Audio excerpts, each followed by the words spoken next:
Baik, Assalamualaikum warahmatullahi wabarakatuh. Bapak Ibu guru yang terhormat, kembali lagi di channel Guru Abad 21 Media Informasi dan Edukasi. Di video kali ini kami akan membahas lebih lengkap terkait uang tunggu untuk guru dan PNS umum ya. Jadi bukan hanya untuk guru, tapi juga untuk PNS secara umum. Ini banyak dipertanyakan oleh teman-teman setelah kemarin kami membahas perihal ini, sehingga kami akan bahas lebih lanjut Bapak Ibu. Nah, kita akan membahas apa sih itu uang tunggu, siapa penerima uang tunggu, dan info lebih lanjut tentang uang tunggu itu. Nah, untuk membahas lebih lanjut terkait uang tunggu ini, kita butuh regulasi resmi dari pemerintah.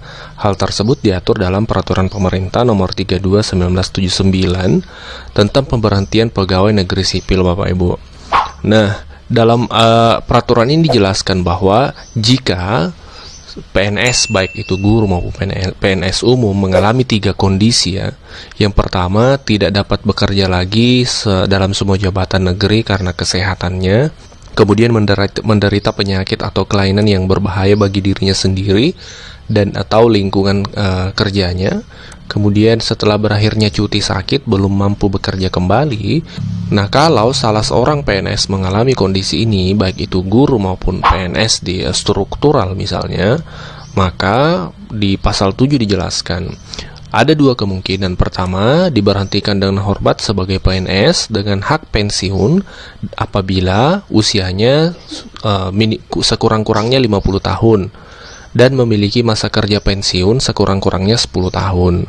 Kalau misalnya tidak 50 tahun usianya, kemudian masa kerja kurang dari 10 tahun, maka diberhentikan dengan hormat dari jabatan negeri dengan mendapat uang tunggu apabila belum memenuhi syarat usia dan masa kerja tadi Bapak Ibu, yang 50 tahun umurnya dan masa kerja pensiunnya 10 tahun ya. Jadi yang berlaku adalah tetap diberhentikan dengan hormat dengan mendapat uang tunggu. Nah, pertanyaannya, apakah setelah misalnya diberhentikan dengan hormat ini dan mendapat uang tunggu setelah sembuh misalnya, apakah masih bisa diangkat kembali? Nah, ini akan kita bahas lebih lanjut.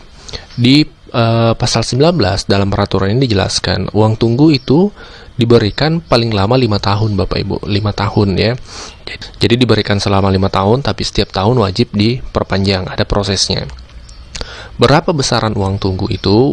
Besaran uang tunggu itu tentu tidak sebesar gaji yang diterima ketika aktif bekerja. Besarannya itu 80% dari gaji pokok untuk tahun pertama. Jadi 80% dari gaji pokoknya Bapak Ibu untuk tahun pertama.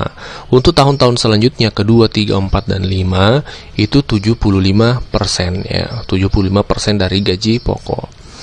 Nah, uang tunggu ini diberikan mulai bulan berikutnya. Dari bulan PNS bersangkutan diberhentikan dengan hormat.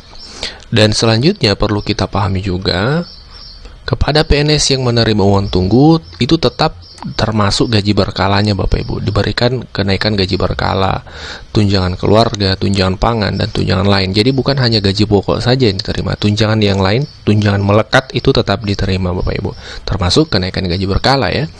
Nah, selanjutnya yang perlu kita pahami juga, PNS yang menerima uang tunggu itu ada 3 kewajibannya. Yang pertama, wajib melaporkan diri kepada pejabat berwenang setiap kali selambat-lambatnya sebulan sebelum berakhirnya uang tunggu. Jadi misalnya dalam 1 tahun kan harus diperbarui setiap tahun. Misalnya berakhir di bulan Desember, maka 1 bulan sebelumnya, selambat-lambatnya ya, sebelum berakhir itu harus melapor. Kemudian senantiasa bersedia diangkat kembali pada suatu jabatan negeri. Nah, di sini dijelaskan Bapak Ibu, senantiasa siap kembali diangkat. Jadi diberhentikan dengan hormat di sini masih ada kemungkinan untuk diangkat kembali seperti itu. Yang ketiga adalah meminta izin terlebih dahulu kepada pemimpin instansinya apabila mau pindah alamat di luar wilayah kerja pembayaran. Nah, lebih jelas lagi di pasal 23, PNS yang menerima uang tunggu diangkat kembali dalam satu jabatan apabila ada lowongan. Nah, bagaimana kalau misalnya PNS tersebut menolak untuk diangkat kembali? Maka dia akan diberhentikan dengan hormat pada akhir bulan untuk diangkat kembali Bapak Ibu.